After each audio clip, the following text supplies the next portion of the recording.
So hello friends, আজকে আমি একটা নতুন ভিডিও চলেছি। আজকে আমি দেখাবো, ধরুন আপনার ফোনটাকে আপনি কোনো স্টেশনে বা কোথাও বসে বসে ফোনটাকে ইউজ করছেন, বা ফেসবুক দেখছেন বা ইউটিউব দেখছেন।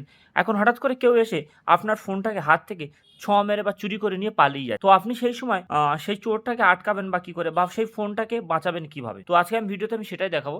তো চলুন সেই ভিডিওটা শুরু করি। তার আগে বললে কি, ভিডিওটা ভালো লাগলে লাইক ও শেয়ার করে দেবেন, আর চ্যানেলে নতুন হলে প্লিজ চ্যানেলটা সাবস্ক্রাইব করে দেবেন। তাহলে প্রথমে আমার কি করতে হবে? প্রথমে সেটিং অপশনে যেতে হবে। সেটিং অপশনে যাওয়ার পর এখানে নিচের দিকে চলে আসবেন। এখানে এসে দেখুন গুগল অপশন আছে, গুগল অপশনের উপর ক্লিক করব।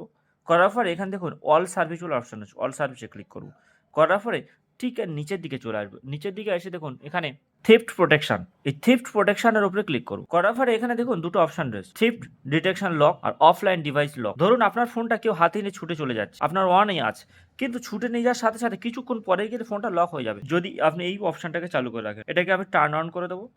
টার্ন অন করে দেওয়ার পরে কী হবে, ধরুন আপনার ফোন অন আছে, অথচ আপনি ঘাঁটছিলেন বা দেখছিলেন, কেউ নিয়ে চলে যাওয়ার সাথে কিছুক্ষণ যাওয়ার সঙ্গে সঙ্গে কিন্তু ফোনটা লক হয়ে যাবে, ওর ফোনটা খুলতে পারবে না। তারপরে আপনার এই নিচে একটা অপশান আছে offline device lock, the screen will lock shortly after your device goes offline. এইটাকে অন করে রাখলে কী হবে, যে আপনার ফোন যখনই অফলাইন হবে বা সে যদি অফলাইন করে দেয়, সঙ্গে সঙ্গে ফোনটা কিন্তু বন্ধ হয়ে যাবে, লক হয়ে যাবে, সে আর খুলতে পারবে না। তো এইভাবে আমি ফোনটাকে লক করতে পারি। তো এইভাবে চোরের হাত থেকে ফোনটাকে আমি বাঁচাতে পারি। তো বন্ধুরা, ভিডিও যদি ভালো লাগে থাকে প্লিজ চ্যানেলটা সাবস্ক্রাইব করে দেবেন। ততক্ষণে ভালো থাকুন, সুস্থ থাকুন, দেখা হবে পরবর্তী।